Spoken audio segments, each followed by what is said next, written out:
अरे आमल्या बोलवून त्याला कधी प्लॅन व्हायचा आपला? येईल आमट्या फोन चालू आहे त्याचा. फोनचं काय एवढं? ए शुभम इकडे ये ना.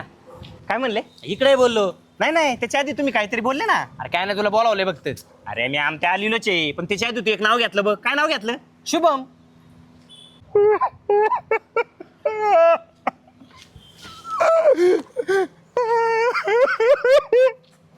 अरे मला लहानपणापासून घेतला पोर. शुभ्या आग्र्या, शुभ्या बालेश, मनबोड्याचा शुभ्या, याच नावाने ओळख देतात रे. शुभ्या बेकार जो. शुभ्या बेकारचा. अरे आमच्या मी ना माझ्या लहानपणापासून याचं नावच विसरून गेलो होतो. शुभम. अरे फार एवढी काम बोलायची, मग अख्ख्या खानदानाचा उद्धार केला रे. हमले माझं एकदा नाव घे ना प्लीज, घे ना. शुभम.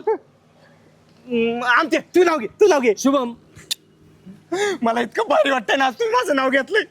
मी ना तुमचे उपकार कधीच नाही विसरू शकत. आपण आहे ना आज पहिले ना निमगावच्या खंडोबाला जाऊ आणि तिथे भेळ भांडार भरून आहे ना माझ्या नावाचा उद्धार करू. शुभम शुभम शुभम. आजपासून तुम्ही मला चांगल्या नावाने हाक मारणार ना, आमल्या मी पाय पडतो. हा? ए आमच्या म्हणणार ना शुभम, म्हणणार ना मला. पहा, मला बालिश बोड्याच्या, मन बोड्याच्या, छक्क्या बिक्क्या काय नाही बोलणार नाही, तू. अजिबात नाही, हा? मला इतकं भारी वाटलं ना.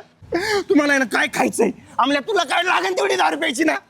आज मी पाजणार, आज माझा सगळा खर्च. या बिकारचा शुभ्याचा लागेल तेवढा खर्च.